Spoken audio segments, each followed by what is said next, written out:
नमस्कार. तर मी आज शिवते मुलीसाठी ड्रेस. हा ड्रेस मी तिच्या वाढदिवसासाठी तिला शिवते आणि अगदी कमी खर्चामध्ये हा ड्रेस माझा तयार होणार आहे. मी हा 20 रुपये मीटरने 5 मीटर कपडा आणलेला होता.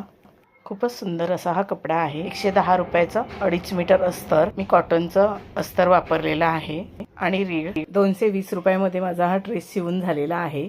आपण घरच्या घरी जर कपडे शिवले तर खूप सारे पैसे वाचतात. आपण मार्केटमध्ये जर कपडे घ्यायला गेलो तर 1,500-2,000 हजार रुपये आपल्याला सहज घालावे लागतात. आपल्याला जर थोडंफार शिवणकाम येत असेल तर आपण घरच्या घरी अगदी सुंदर असे कपडे शिवू शकतो. मी गावी शिवण क्लास शिकले होते, पण थोडं बेसिक शिकले होते आणि आता मी यूट्यूबवर बघून सुंदर सुंदर असे ड्रेस वगैरे शिवत असते. सुंदर असा हा माझा ड्रेस शिवून झालेला आहे. आता आपण बघूयात मी शिवलेल्या ड्रेसचा फायनल लूक. तुम्हाला मी शिवलेला ड्रेस कसा वाटला ते कमेंट करून नक्की सांगा.